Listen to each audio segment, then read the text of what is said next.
I think U.S. and ISAF forces have been most successful right now in southern Afghanistan. In provinces like Helmand, Kandahar, Uruzgan, Daikundi, we've seen a decline in some Taliban control and influence of territory.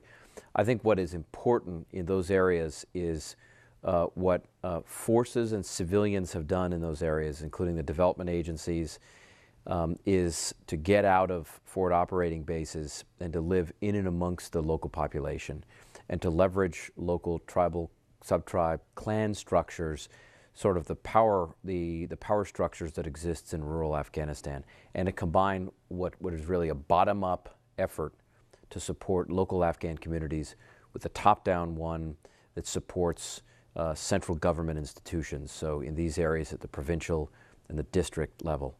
So that combination of bottom-up and top-down in southern Afghanistan by the Marines, Special Operations Forces, and ISAF civilian agencies, including pushing development into local communities, has been quite successful in undermining Taliban control of some areas.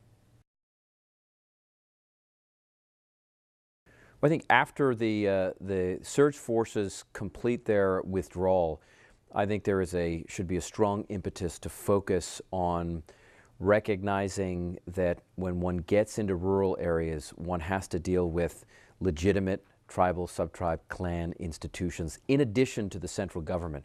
So I think one can do that actually with a much lighter footprint and a targeted focus on civilian and development assistance to local communities.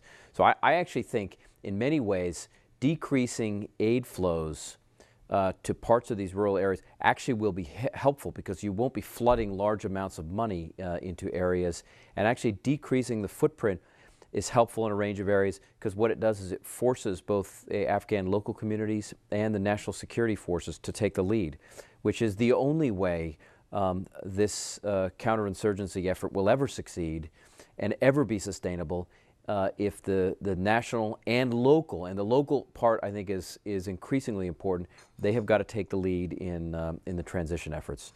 I mean, it will be a dangerous period, and it will be fraught with successes in some areas and challenges in others. But I think, frankly, this is the only way that Afghanistan will be able to sustain an effective stability across the country. Well, I think within the last 10 years, the U.S.-Pakistan relationship, it is its most difficult period right now. The trust levels have decreased to levels that are unhelpful. But I think the future of stability in this region requires a strong relationship between the United States, broader ISAF countries, and Pakistan, Afghanistan, but also the other neighbors, the Indians, the Iranians, the Russians, and others. But I think between the Americans and the Pakistanis, again, the challenge will be continuing to work with areas where they have common interests. They have common interests in decreasing illicit drug production. They have a common interest in targeting and disrupting a range of militant groups like the Tehrik-i-Taliban Pakistan, foreign fighters operating in areas that are targeting Pakistani cities like Lahore and Rawalpindi and Islamabad. So I think that the focus has to be to try and regain trust by concentrating on areas where they have common interests. They do have interests that diverge in some cases, but I think the focus has got to be on improving cooperation in areas where they do have common interests, and to try to build on that. And they do have common interests. There is no question on economic, counter-drug, and some militant activity. They definitely have common interests.